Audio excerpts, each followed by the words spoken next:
Please be seated. Good afternoon, everyone. My name is Ting Liu, and I am the undergraduate program director. On behalf of the Economic Department, I would like to welcome you to the 2026 Economic Convocation. Students, family, and friends, today we gather to celebrate the achievement of our graduates. Class of 2026, congratulations. You made it. Today is your day, and we are incredibly proud of each and every one of you. 4 years ago, you left home and began a new journey at Stony Brook University. When you first arrived on campus, you were filled with excitement, curiosity, and perhaps you were also a little bit nervous about campus life. Over the past 4 years, you worked hard in classroom, challenged yourself intellectually, and also learned how to think critically. You balanced exams, deadlines, research proposals, and internships. At the same time, many of you also face challenges beyond academics: financial pressures, homesickness, moments of self-doubt, and emotional struggles. Yet through all these experiences, you grew stronger, more resilient, and more confident in yourself. Today, you have reached an important milestone and are ready to begin the new chapter of your life. We hope no matter what career path you choose to pursue, your training as economist will not only help you better understand the world, but also give you a unique perspective on life. Economists understand that every decision has trade-offs. People respond to incentives, and life is full of uncertainty. But economists also like to believe that even in the face of uncertainty, we can always find an optimal solution. Families and friends, thank you. Without your love, encouragement, and support, we would not be here today celebrating our graduates' achievements. You have been a steady source of strength that guided our students through all kinds of challenges along the way. While today is a celebration of our students' achievement, it is also a celebration of your unwavering love and support and believe in them. Thank you.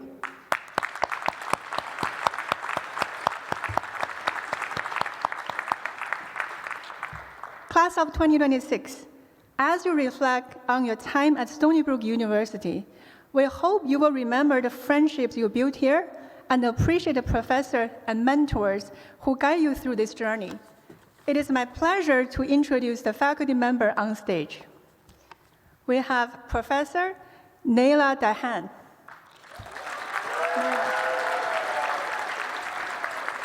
Professor Hugo Benitez Silva. Professor Sanju Brusco. Professor Juan Carlos Caniza, our co-chair. Professor Eva Carcilas Povida, our co-chair. Professor Yair Tauman. Professor Alexis Anagnos-Topoulos. Professor Mihai Manir. And our new faculty member, Professor Fedor Ishkakov. Professor Stephen Stern. Professor Chang Liu. Professor E. Zhou. Professor Bob Miller. Professor Iren Shmaya.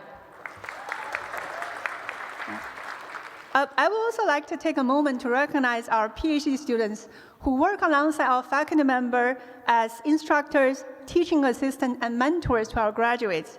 Their dedication has been essential in helping us deliver the high-quality education we strive to provide.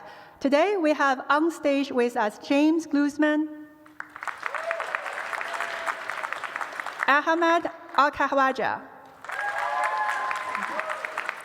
and Jia Xuhan. So they are also graduating this year. Let's congratulate them as well.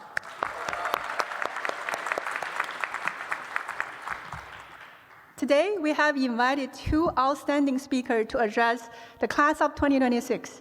It is my great pleasure to introduce our student speaker, Hugo Osorio Arana. Hugo is an international student from Peru. He is majoring in economics with minor in applied mathematics and statistics and Hispanic language and literature. 2 years ago, Hugo approached me and Concalus and asked whether the department has an economics club. Well, we used to have one, but unfortunately it became inactive during COVID.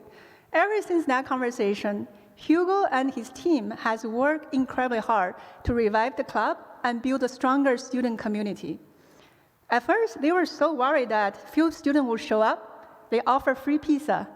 But over the past 2 years, under Hugo's leadership, the Economics Club has grown into the Undergraduate Economic Association, a vibrant and well-run student organization. I'm sure you have received their newsletters.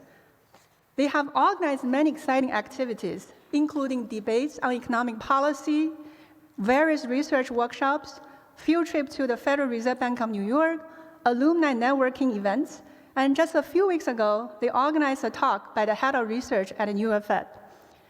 As economists, we often talk about policy externality. Hugo has created exactly that for our student community.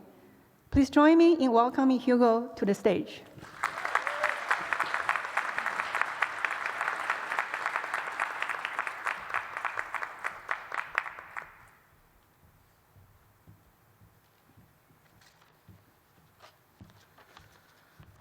Thank you, everyone. It is a pleasure to speak to you today. Thank you, Professor Tingley, for the introduction. And I'm happy to see many known faces today. Congratulations, everyone. Congratulations, fellow undergraduates. Thank you, families. Thank you, friends. And thanks to everyone who has helped us along this way. We made it. 4 years. 4 years and some change for some of us. A time in which we faced challenges, setbacks, good times, uncertainty, both inside and outside the classroom. Though, as economics students, uncertainty is kind of our thing, right? We learned about probability, risk, and how to model unknown outcomes. I'm sure many of you, all of you whom just a few moments I'll have the pleasure to address as economists, realize that uncertainty is not just part of economics, but of life itself. I joined the economics department back in 2023 as a transfer student from Suffolk County Community College, far from my family and home country of Peru. Hola a todos los hispanohablantes presentes. I was excited to be an economics student. And then, well, calculus happened. Those who are going to law school might understand this. It was not only math, our field is very broad. Sitting here today, are future lawyers, bankers, consultants, actuaries, researchers, and professors, accountants too. And probably a few people are still trying to figure it out, myself. As the first economist in my family, I had no idea where I'll fit. Perhaps I should have just gone into physics, I think. I remember sitting in a macroeconomics class taught by our department co-chair, Professor Juan Conesa. One day, towards the end of the semester, I approached him and asked if there was a student group or a club that I could join. There wasn't. The pandemic made it very difficult to maintain a community. But you know what? It felt exactly the kind of project I wanted to be part of. And I went looking for other students interested in forming a peer support group, and I see so many here sitting. And let me tell you something, economists are not the easiest people to socialize with. But that is how the Undergraduate Economics Association started. And honestly, it became one of the most transformative experiences of my life. Those first meetings turned into long conversation about futures, our careers, our fears, and what we wanted to do with our lives. We shared opportunities with each other, valuable class advice. We started projects together. And sometimes, more than often, we gave each other the reassurance that none of us were figuring this out alone. Some of those students, like Andrea Bruno, for example, she was last year's student speaker, were a year ahead of me, and seeing where they are today, seeing where the alumni of our department are today, inspires me to believe that our path is possible too. One example, they pointed me to a class, labor theory, a class with a reputation of being challenging, right? Uh, but that's where I finally understood what economics was really about. Not just numbers, but people, collective behavior. I loved it. And I'm pretty sure throughout these 4 years, we have found our interest in what we want to do in the future for us. And now, here we are. Whatever comes next, a job, a master's, a leap into the unknown, it will probably feel uncertain, and that's okay. You do not need to have all figured it out. You just need to find your people, ourselves. And before we leave today, I want you to do something simple. Look at the person next to you. The people around you might one day become your colleagues, your closest friends, your professional network, or simply the people who will help you get through these years. Share your stories, never be afraid of asking questions, and stay connected. Do not forget that none of us made it here alone. We were shaped here together as Stony Brook, support one another, and build community whenever life takes you. It's finally time to celebrate. We have to appreciate all we've accomplished, all our triumphs and all our stumbles. I just have to say now, congratulations, class of 2026. It has been truly an honor to study alongside you. Thank you very much.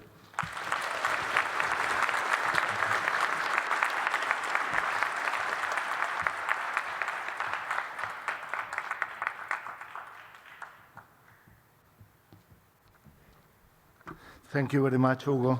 That was lovely. We're going to continue along the same accent, just a rougher version.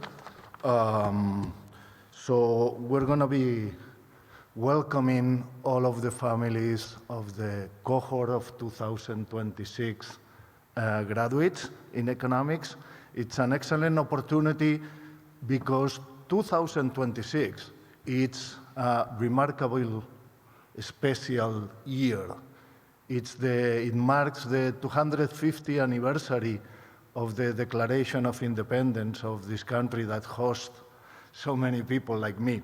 And it's also, by the way, the 250th anniversary of the publication of The Wealth of Nations, the wonderful book by Adam Smith, a Scottish philosopher, that basically marks the birth of economics as a standing academic discipline. So, so some of you might wonder what we do in economics. So there is a very famous phrase in that book that basically sums it up. It says, "It is not due to the benevolence of the baker that we have bread." Okay? In other words, incentives of humans behaving in their self-interest, interacting with other humans in a certain environment under certain rules, can foster economic prosperity that is widely spread out. And that's exactly what we care about in the end. Okay?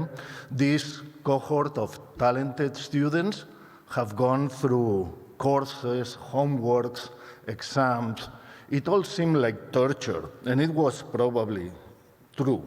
But those were just simulations of economic situations in order to try to understand how incentives and rules interact to determine economic outcomes. And we did that in all our courses, going from the very small, trying to think about the bargaining within a household, all the way to the largest level possible, thinking about how capital flows in the world determine the wealth of nations, okay? The very big, we call the planet. We haven't done galaxies yet, but give us some time. So after all that simulation that we did in class, all that simulation that we call college, because that's what college is, it's a simulation of real life, we're very proud to see all this potential going out there into the real thing. Okay? Some of you might contribute in the small by creating a business and growing a business. Some of you might contribute in the large by helping shape policy in international organizations or whatever. It's all the same thing, because the large is just the sum of the small. Okay? So our guest student today, Hugo Osorio, exemplifies the potential of all of you to go out there in the world and make a difference. So here at the department, all my colleagues and I, we just love seeing all this potential flourishing, and more than anything, what we love is to see you come back home, because this is your home, and tell us how the real world is going for you. Okay? That's exactly what we're going to be doing next.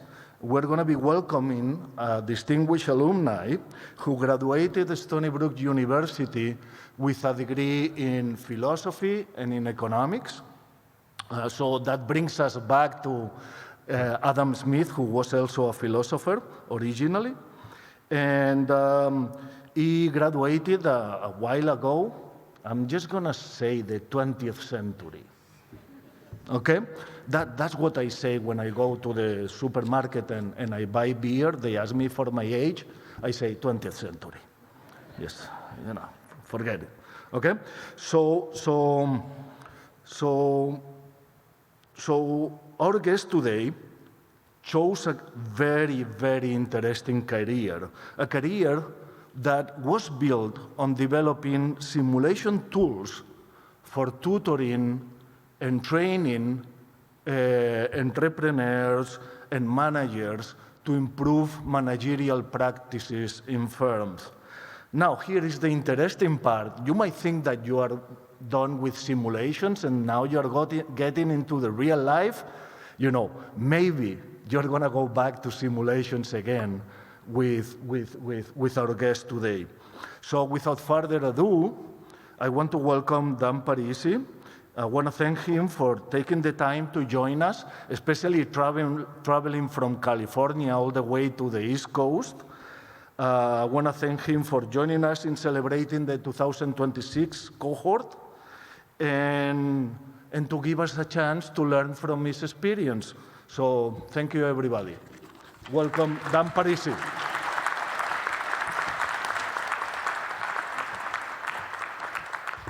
So, Juan, this is a different accent. Is this okay? We're going to change it up a little. I could do this in a Long Island accent, if you all like. Good afternoon, everyone. Congratulations to the graduates. It's a big day. My name's Dan Parisi, and I graduated magna cum laude from SUNY Stony Brook in 1991 with a major in economics, major in philosophy. I was born in Brooklyn. I grew up on Long Island in the town of Bohemia, about 25 minutes from here. Any Bohemians out there? And I currently live in the Bay Area near San Francisco. I moved out there in '98 with the company that I'm currently with. My education at Stony Brook was excellent preparation for graduate work at NYU, where I got an MBA in finance at the Stern School of Business, thus my NYU violet or purple today. And that launched me into an amazing global career in consulting, which I'll tell you more about in a few minutes. But let me rewind a little bit, because I want to share my broader story in the hopes that it could provide some inspiration, maybe some tips for people. The moral of my story is, don't succumb to what family or peers think you should do for a career. Picking a career direction is deeply personal, and you're the only one who has to live with the consequences of that choice. And following the expected path is way less interesting than going out and doing something for yourself. This will make more sense as I tell my story. So I was born to immigrant parents in Brooklyn who arrived in America from southern Italy in 1959. Show of hands, how many of the kids here are first-generation children of immigrants? Yes, I love this. This is a strength. This is a super strength of SUNY that we have this. And I always feel for first-gen kids, because you grow up in two cultures, which is quite challenging. My parents came from poverty-stricken southern Italy, where there was no education available, like none. They never learned to read or write. Obviously, having illiterate parents, I was not raised in a household with a focus on education. In fact, they mainly just reinforced working in the family food business. Because, hey, that's what Italian immigrants do. We get into food. And thank goodness, because where would we be without Italian food? I began working at 10 years old in my uncle's gourmet Italian delis. The hourly rate back then was 50 cents an hour, and they hadn't heard about child labor laws. And by the way, on Long Island, these types of delicatessens are called pork stores. Some of you, I bet some of the parents out there may have heard of them. They have stores in Patchogue and Rocky Point. The stores are called Del Fiore. I see some heads nodding. So those are my cousins, and those are my uncles who own them, so that's a small world.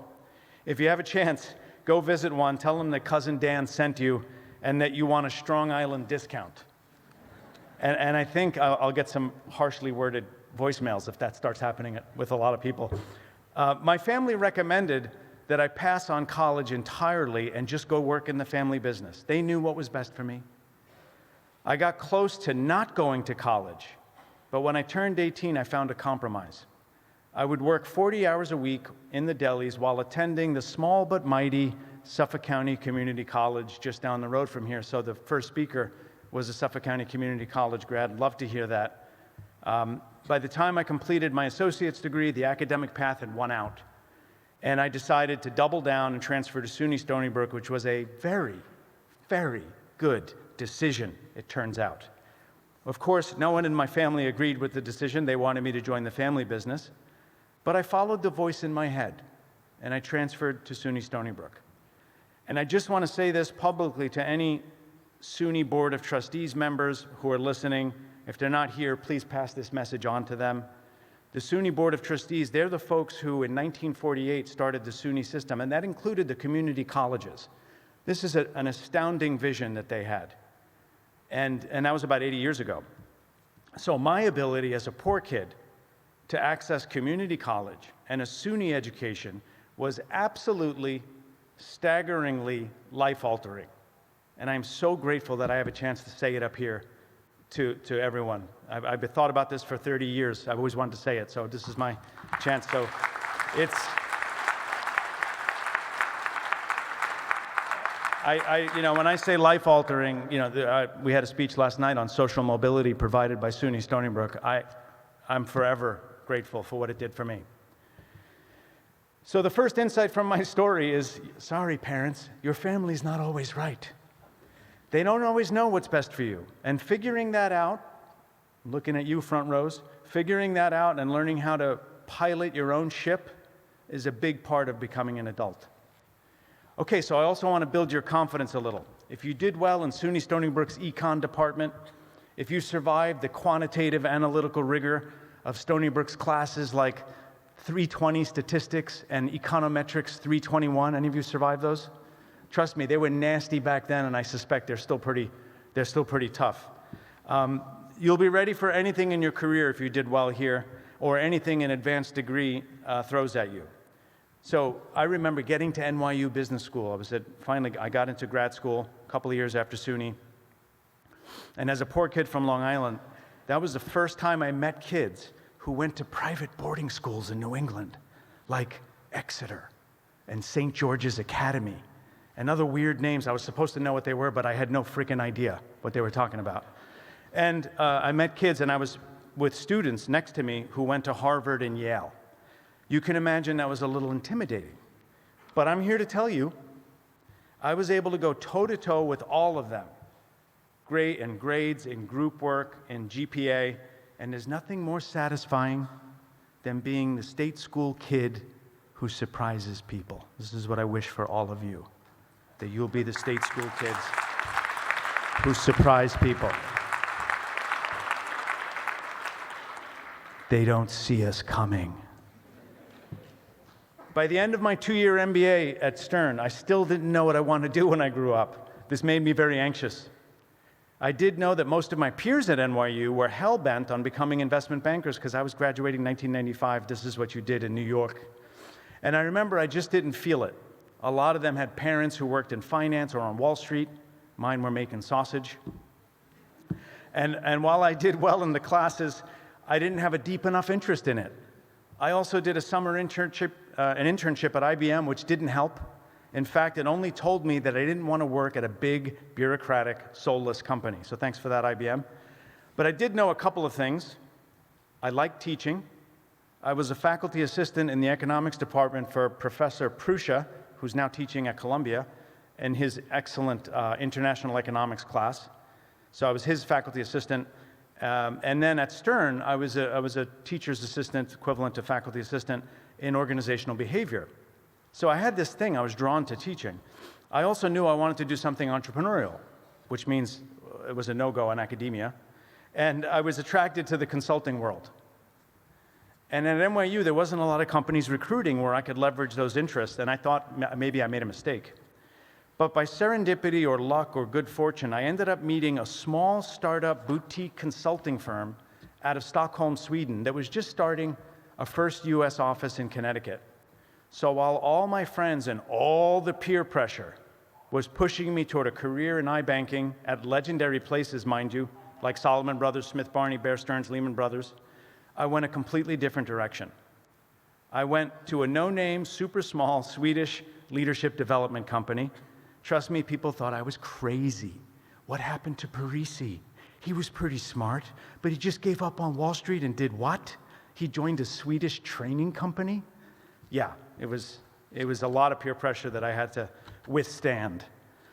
Well, by the way, all of those investment banks I just mentioned didn't make it past the Great Recession of 2008.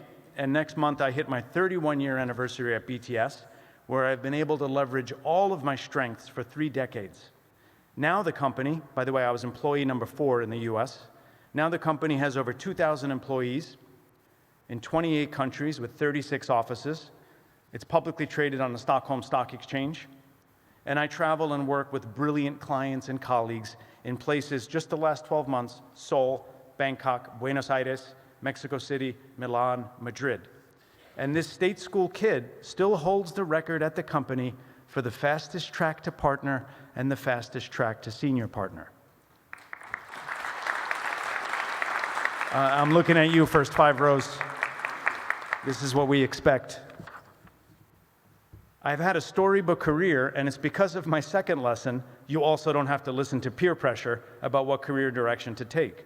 Listen to the voice that whispers in your head instead. It actually knows things. My last piece of advice is about AI, and I'm not going to give you the typical AI message. You know, I'm out in the Bay Area, I'm at ground zero. Well, one of our clients is Anthropic.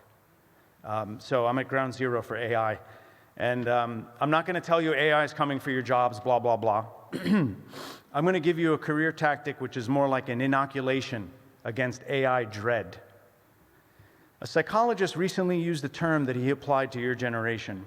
The term is social atrophy. Social atrophy literally means you have lost the muscle on how to be a social being. Many of you spent formative years in high school trapped at home because of COVID. All of us are subject to technology that makes us feel social, but it really isn't. Like social media, video gaming, Uber Eats causing you to sit home and eat by yourself, app dating, TikTok, you name it.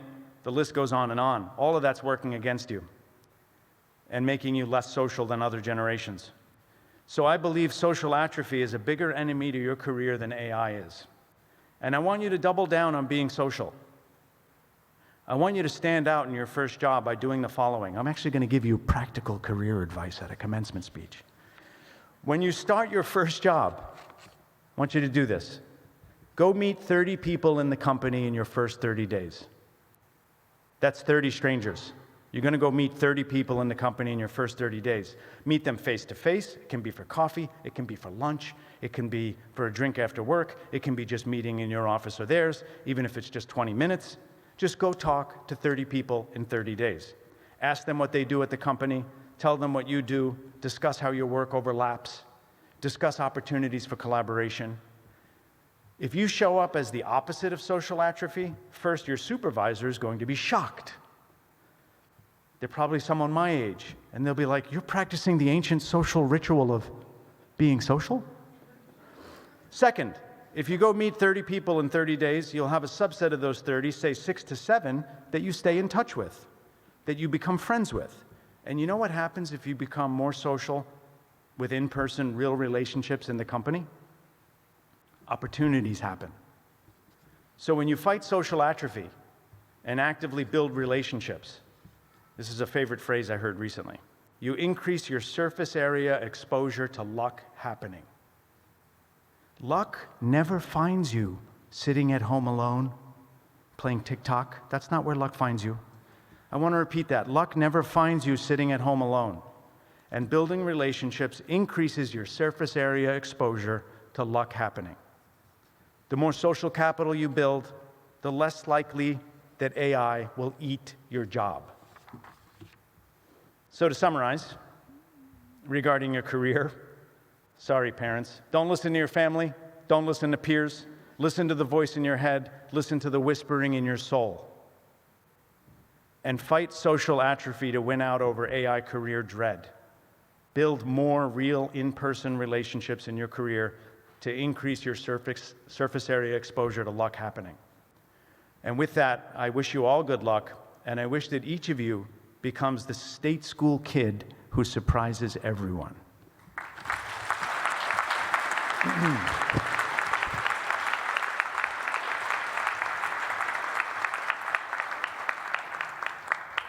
Thank you, Dan, for sharing with us your inspiring story. I'm sure our graduates will remember your advice when they're trying to figure out their own career path. Before we move on to the presentation of diploma, I'd like to take a moment to recognize a select group of our graduates who have achieved exceptional academic excellence. The economics department awards an honor degree to a very selected group of our students based on their academic record and, more importantly, the exceptional quality of their research papers. This year, the department is proud to award honors degree to Joanna Stefanakis.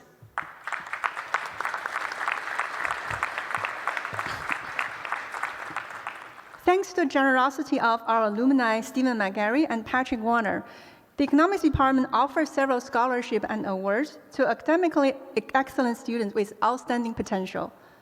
These recipients are selected through a competitive process. Stephen McGarry Scholarship is awarded to students who excel academically and made a positive impact in the community. The recipients of the scholarship are Tiffany Jimenez and Jae-Woon Lee. The Patrick Warner Academic Achievement Award is given to the student graduating with the highest GPA. This year, it's amazing that we have 4 students graduating with perfect GPA. The award is given to Benjamin Trostman, Joanna Stefanakis, Tracy Wang, and Xin Yixiang. The Patrick Warner Best Research Award is given to the student with the best honor thesis. The recipient of the award is Johanna Stefanakis under the supervision of Professor Yair Talman. We also have many students receiving university-wide recognition for their academic excellence, including Phi Beta Kappa Honor Society, Honor College, and University Scholars. Although we don't have enough time to recognize each of you by name, we are very proud of your achievement. So now we have come to the best part of the convocation, the celebration of the class of 2026. We will call each of our graduates by name and invite them to join us on stage. This is also the time for family and friends to take a picture and celebrate this moment.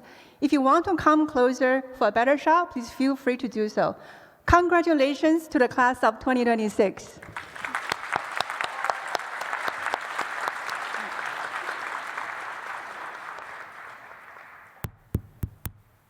Can you guys hear me? So my name is Alexis Anagnostopoulos, which is very challenging to pronounce, so that's why my colleagues punish me with having to pronounce everybody's names.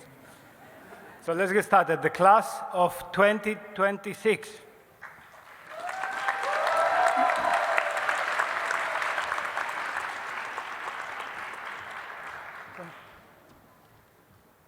I need to see your card. Daphna Aktuna.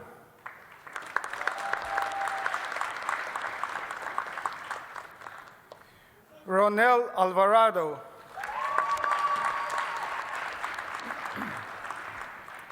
Anis Ansari. Timothy Oxton.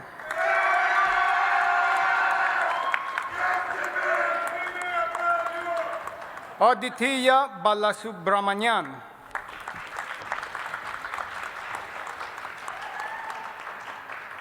Elias Baltas. Cristiano Foster Boulan.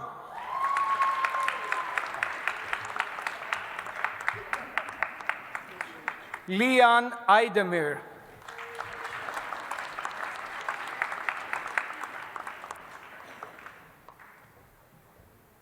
Kai Bowman.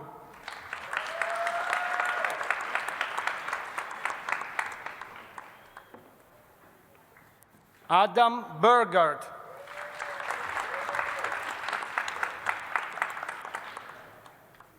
Hannah Bion.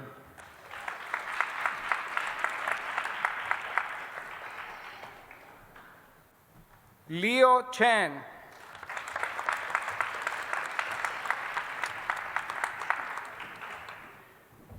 Rui Ying Chen.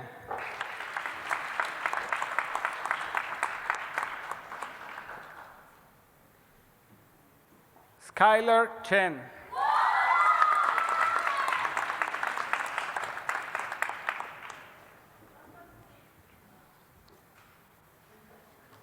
Carson Cheong.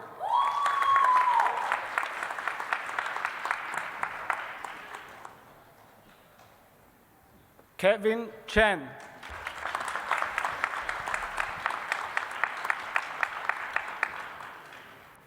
Arjen Diuza.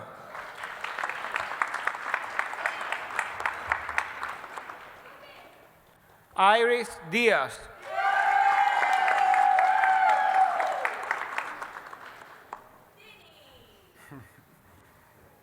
Nolan Dong.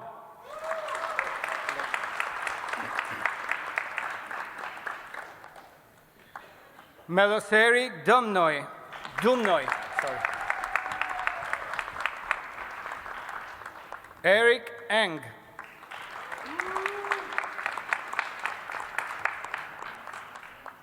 Alexander Frankenberger.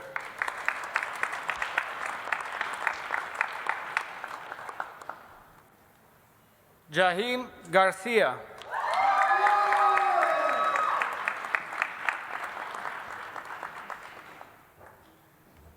Joseph Gubriel.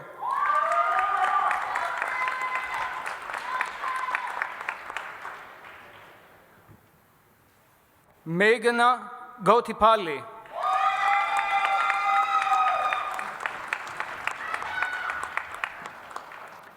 A.J. Gorman.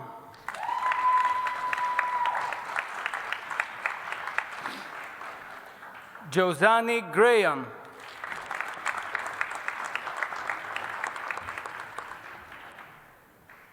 Courtney Hamer.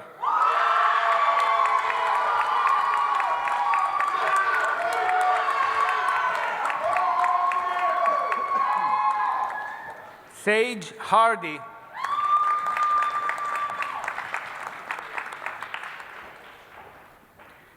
Melville Hernandez Peña.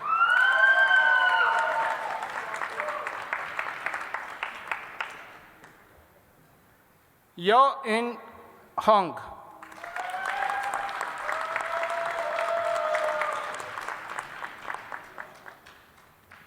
Maisha Hussein.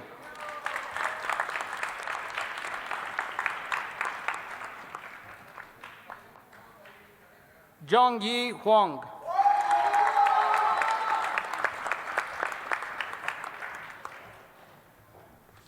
Irfan Hussein.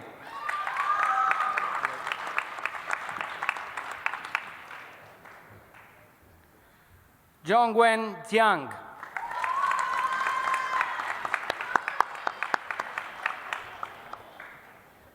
Alex John.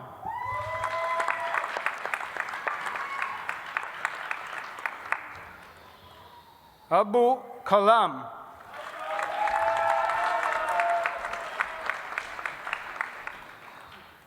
Yuta Kawamura.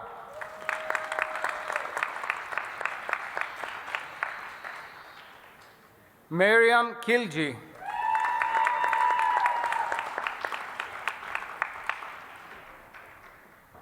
Liam Komatsu.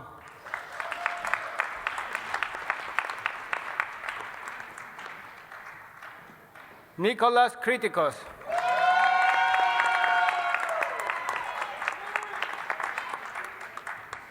Kevin Lam.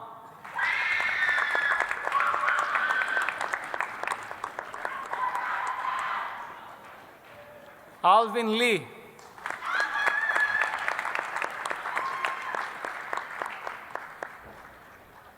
Jaewon Lee.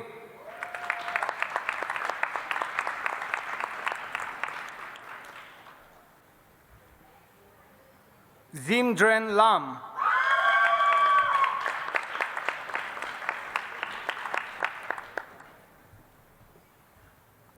Guanjerong Lee.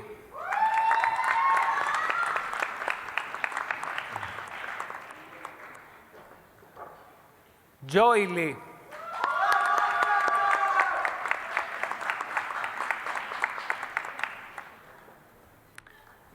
Tiffany Lee.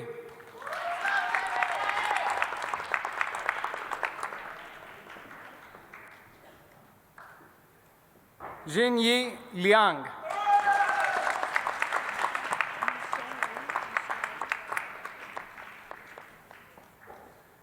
Yushen Ling.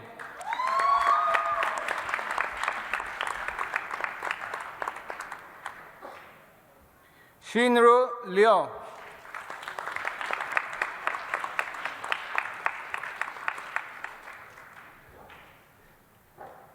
Zimong Liu.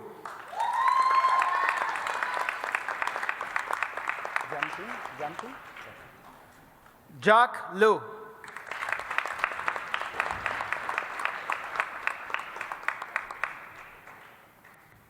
Alex Malafeev.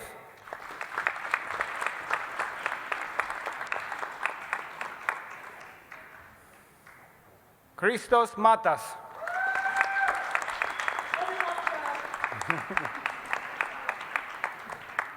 Ryan McCormack.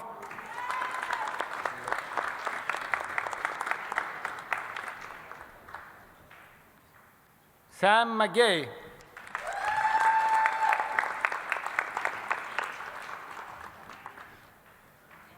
Matthew Marino.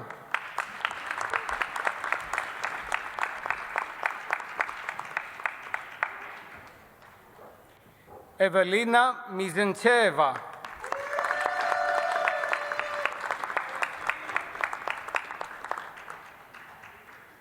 Humaira Muhammad.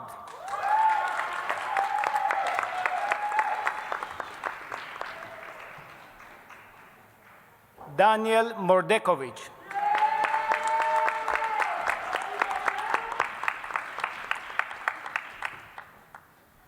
Shay Molehi.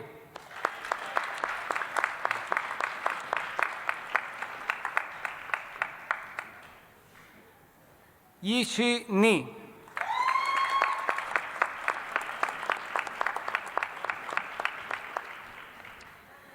Hugo Elias Osorio Arana.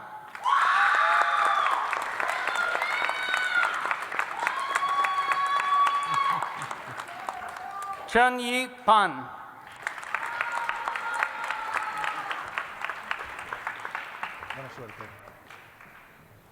Pei Yi Ting.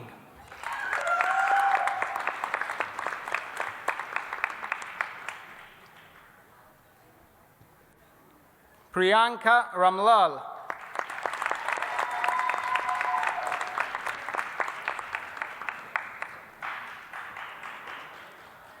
Hasnat Rana.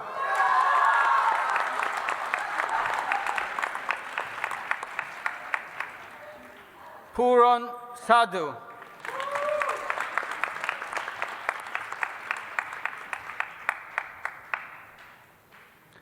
Aisatu Saho.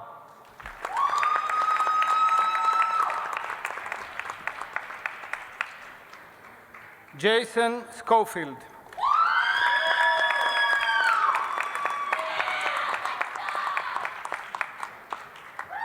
Nuhas Sikder.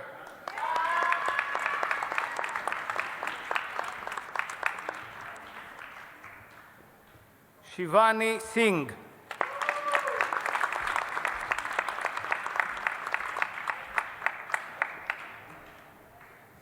Denise Spencer.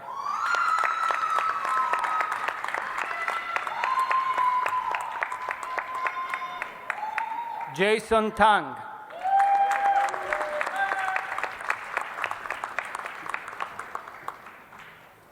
Leonardo Tsai.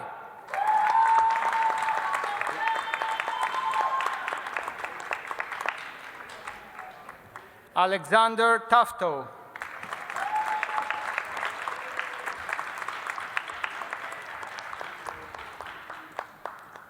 Umol Fatima.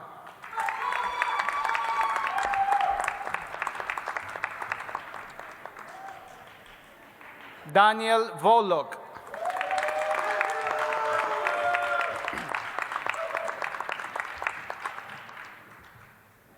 Anita Wang.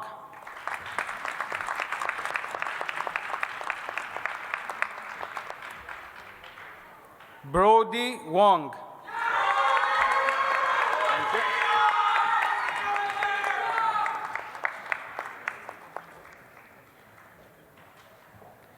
Hakan Wang.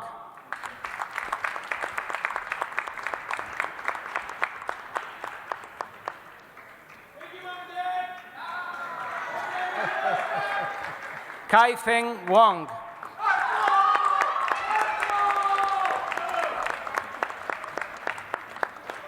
Yi Wang.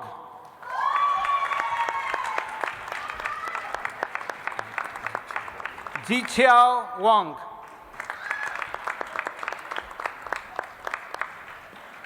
Rashim Watkins.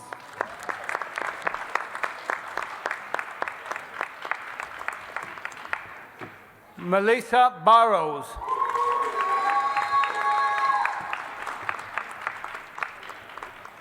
Daniel Wu.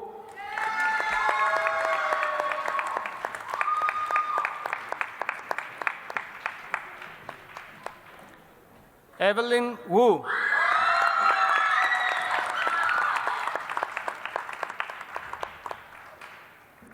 Hao Wu.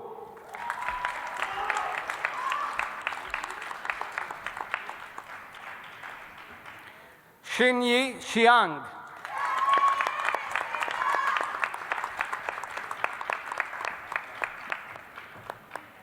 Meishu Xie.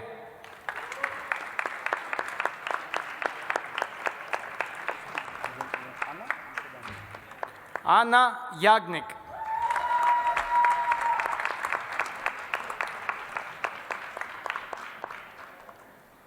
Yang Fanshuan.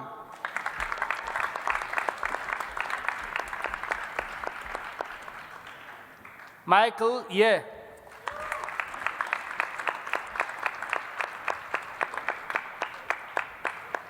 Misaki Yokoyama.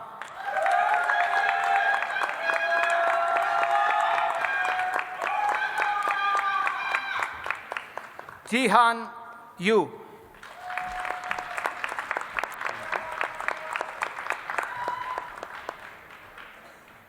Hyungjun Yoon.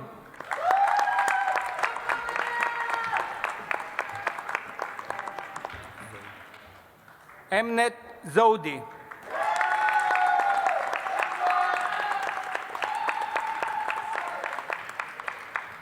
Brandon Wong.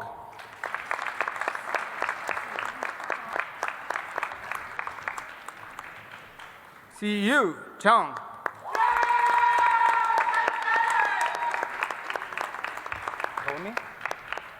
Tony Jong.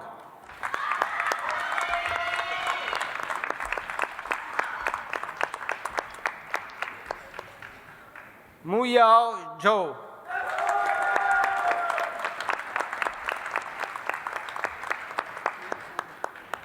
Ethan Gabriel Zorillo.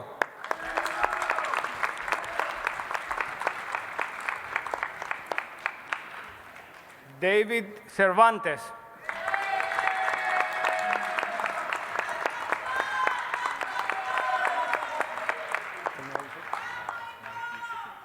Naoki Sekine.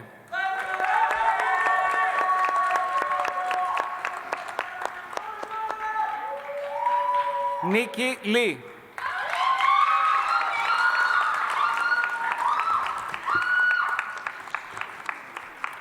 Abdur Rahman Umair.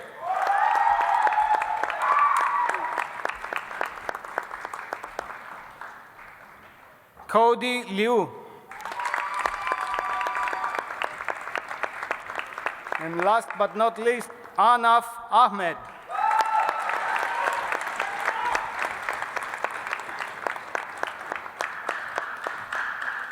Congratulations.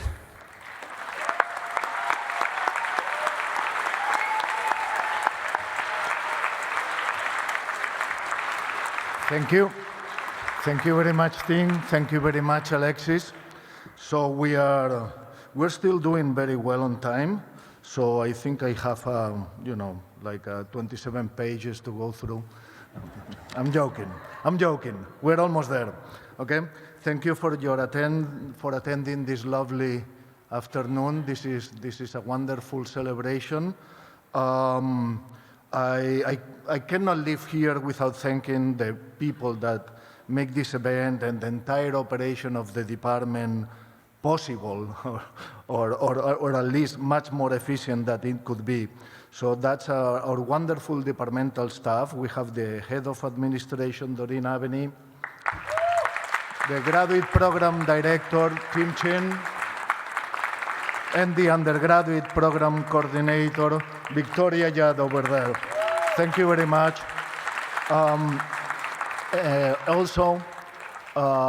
So in a few more minutes, actually at 3 p.m., we're gonna hold a reception at the union.